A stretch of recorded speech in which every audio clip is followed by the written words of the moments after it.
पूछने के लिए आज यहाँ खड़ी हूँ कि पार्टनर, आपकी पॉलिटिक्स क्या है? आप कैसी राजनीति चाहते हैं इस देश में? आप क्या ऐसी पॉलिटिक्स, ऐसी राजनीति चाहते हैं जो सिर्फ आपका ध्यान भटकाने में व्यस्त रहे?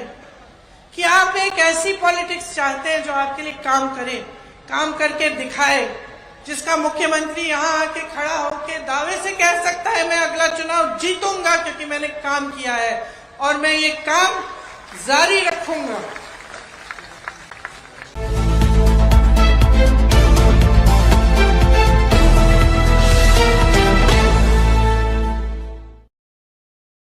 घोषणाएं हैं, नई घोषणाएं हैं, उनके बारे में मैं आपको बता देती हूँ। छत्तीसगढ़ की माताओं बहनों के लिए बेहतरी न्याय योजना लागू कर रहे हैं। इसमें प्रति सिलेंडर के रिफिल करने के लिए, मतलब जब आप फिर से भरने के लिए ले जाएंगे सिलेंडर को, तो आपको 500 रुपए की सब्सिडी मिलेगी। घर की महिला के बैंक के खाते में सरकार द्वारा सीधे डाले जाएंगे ये पैसे। कांग्रेस सरकार बनते ही प्रदेश के तकरीबन 50,63,000 उपभोक्ताओं में से 42 लाख उपभोक्ताओं को जिनकी मासिक खपत 200 यूनिट बिजली से कम है, उनका बिजली बिल पूरा माफ होगा। बाकी 7,63,000 उपभोक्ताओं को 200 यूनिट तक बिजली मुफ्त मिलेगी। महिलाओं द्वारा संचालित स्वयं सहायता समूह के कर्ज को माफ किया जाएगा और महिलाओं द्वारा सक्षम योजना अंतर्गत लिए गए ऋण को भी माफ किया जाएगा।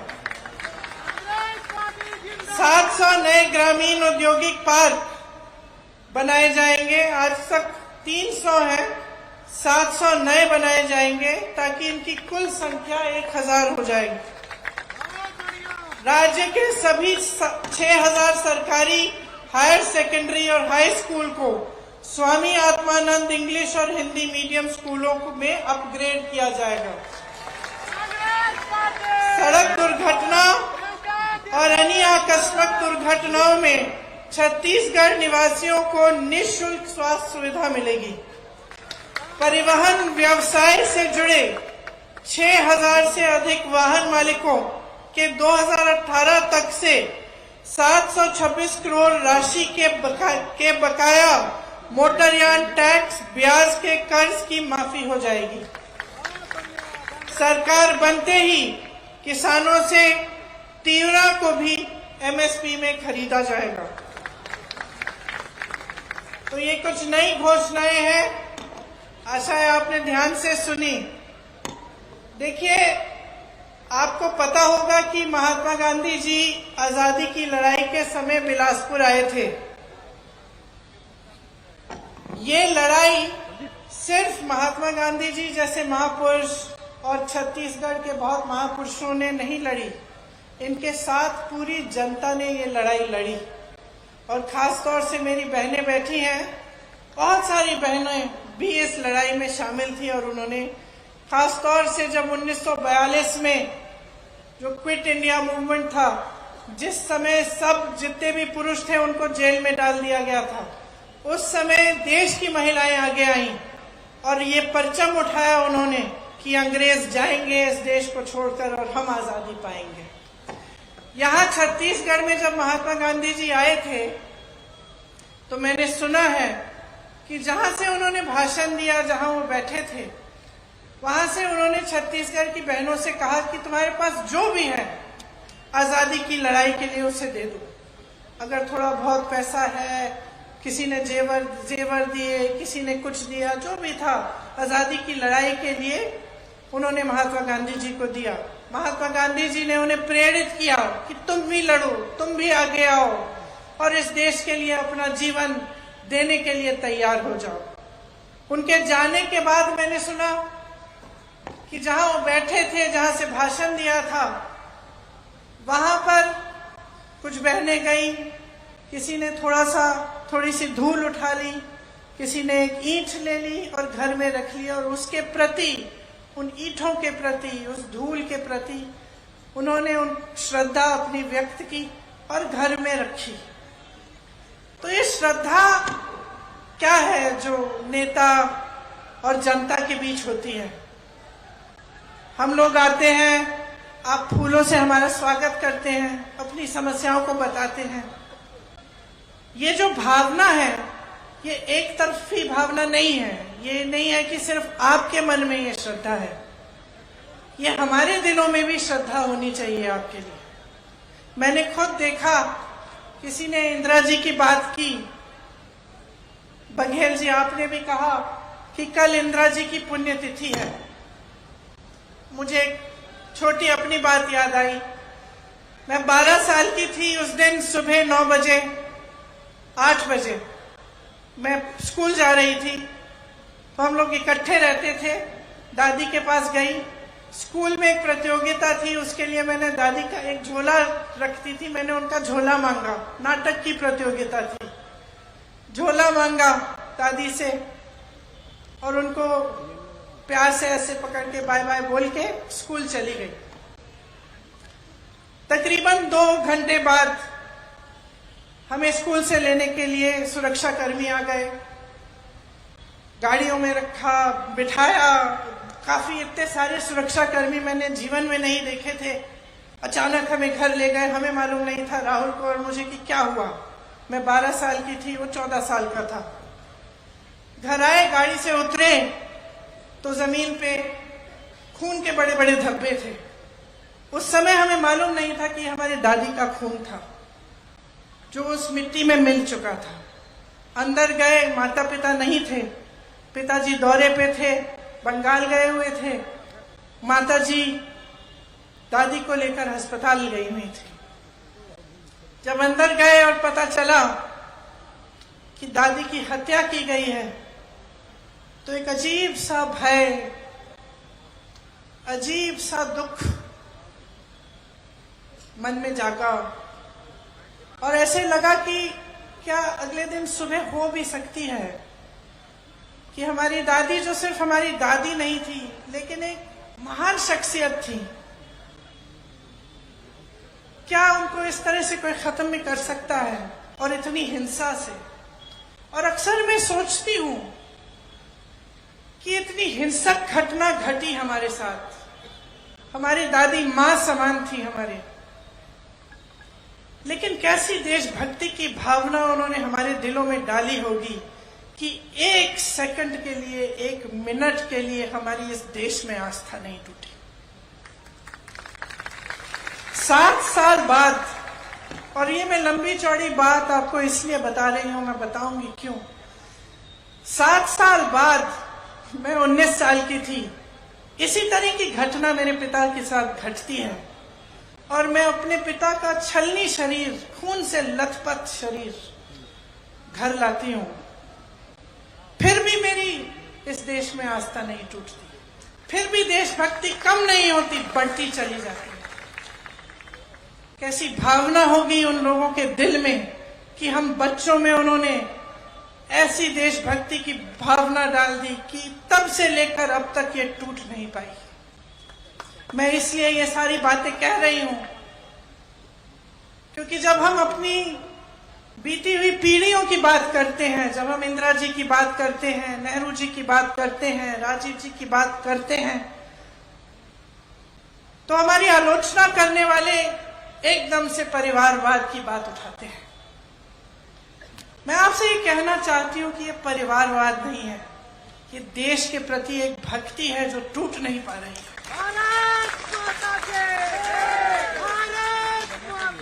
और ये एक श्रद्धा है दिल में आप सबके लिए, आपके लिए जो आप यहाँ बैठे हैं, मेरी बहनों आपके लिए, मेरे भाइयों आपके लिए, जो इस देश का किसान है उसके लिए, जो दिन रात एक करता है उस खेती के में से कुछ बनाने के लिए, उपज करने के लिए, हमें खिलाने के लिए, जो अन्नदाता है इस देश का, उसके लिए आस्था है। जिसका बेटा जवान बनके सेना पे तैनात होता है हमारे लिए, जो मेरी दादी की तरह, मेरे पिताजी की तरह इस देश के लिए अपनी जान देने के लिए तैयार होता है, उसके प्रति आस्था है। और ये कुछ भी कह लें, कुछ भी कर लें, ये आस्था कभी नहीं तोड़ पाएंगे, ये देशभक्ति कभी नहीं तोड़ पाएंगे। और आज चुनाव के मंच पर ये बातें इसलिए कर रही हूं क्योंकि मैं चाहती हूं कि आप समझें कि आज ये देश, आपका प्रदेश कहां पे खड़ा है, आपकी परिस्थितियां क्या हैं, देश की परिस्थितियां क्या हैं, क्या हो रहा है आपके आसपास। इन चीजों को जागरूकता से समझें और गहराई से इनके बारे में आप सोचिए। और जब आप वोट देते हैं, जब आप अपना समर्थन किसी एक राजनीतिक दल को देते हैं, तो अच्छी तरह से पहचानिए कि उस राजनीतिक दल का मकसद क्या है। क्या उनके नेताओं के दिलों में आपके लिए वही आस्था है कि नहीं? क्या देशभक्ति सचमुच है या सिर्फ कहने के लिए है, दिखाने के लिए है? कैसी घोषणाएं करते हैं, क्या घोषणाएं पूरी करते हैं कि नहीं करते हैं?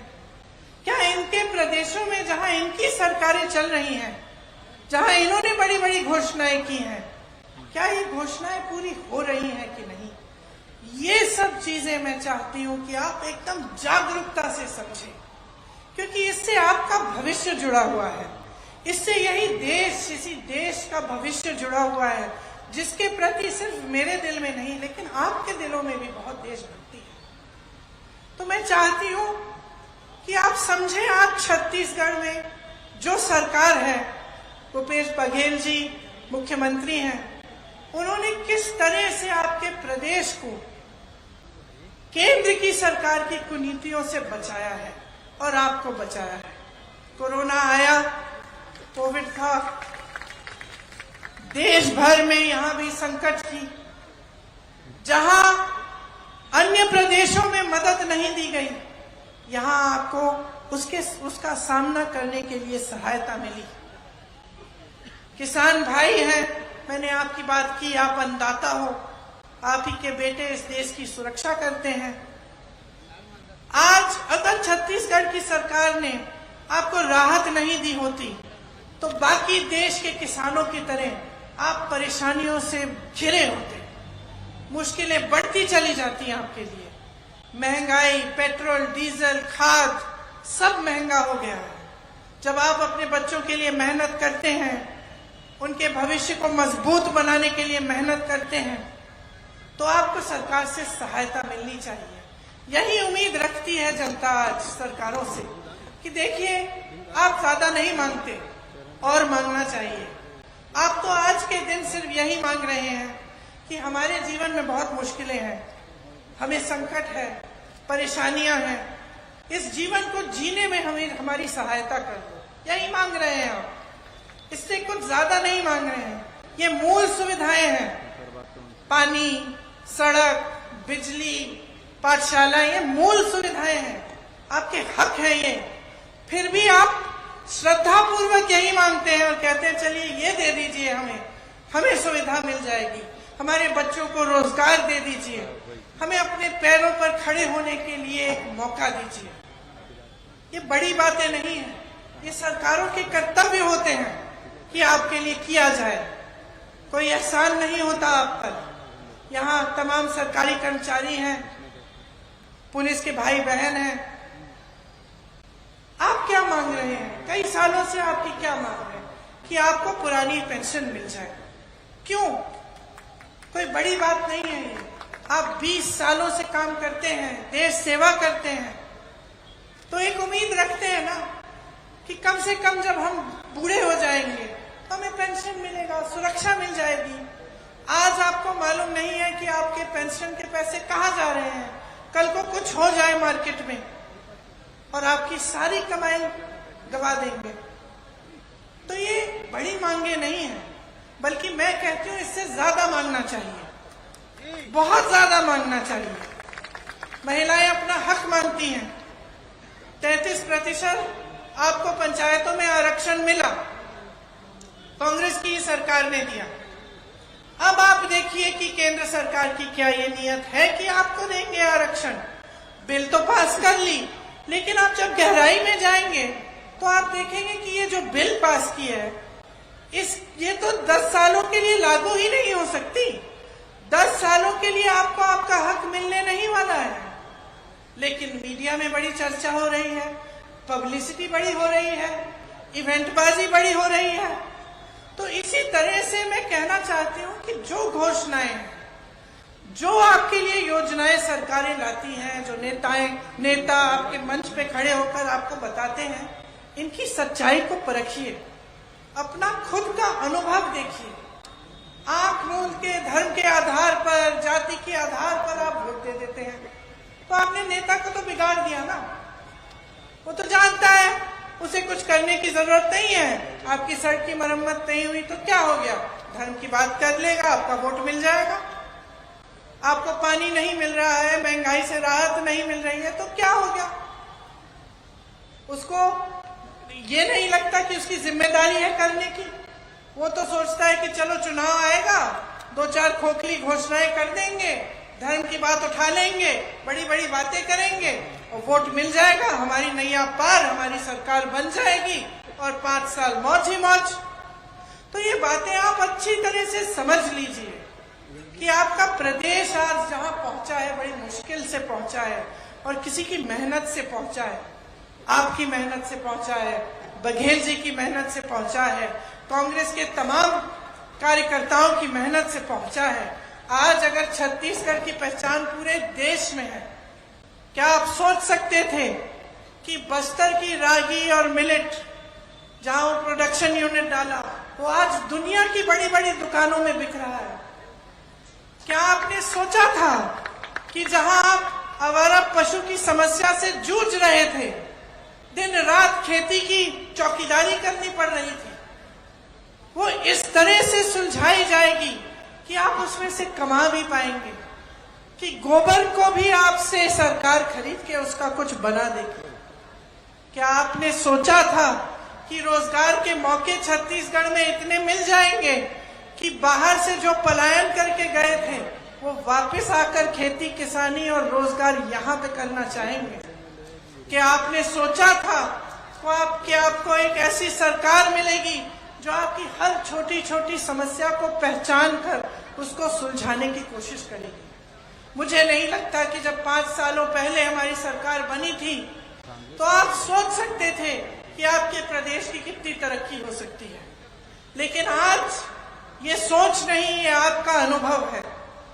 आपने देख लिया है कि किस तरह से आपकी सरकार ने आपके लिए काम किया।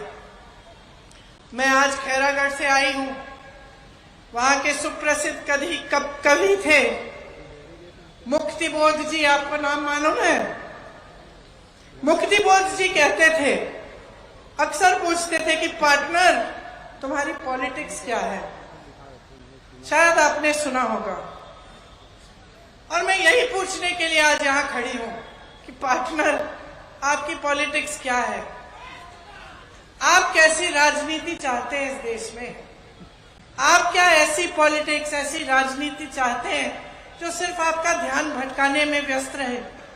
कि आप एक ऐसी पॉलिटिक्स चाहते हैं जो आपके लिए काम करे, काम करके दिखाए, जिसका मुख्यमंत्री यहाँ आके खड़ा होके दावे से कह सकता है मैं अगला चुनाव जीतूंगा क्योंकि मैंने काम किया है और मैं ये काम जारी रखूंगा? तो आप चुनिए कि आपको किस तरह की राजनीति, किस तरह की सरकार चाहिए।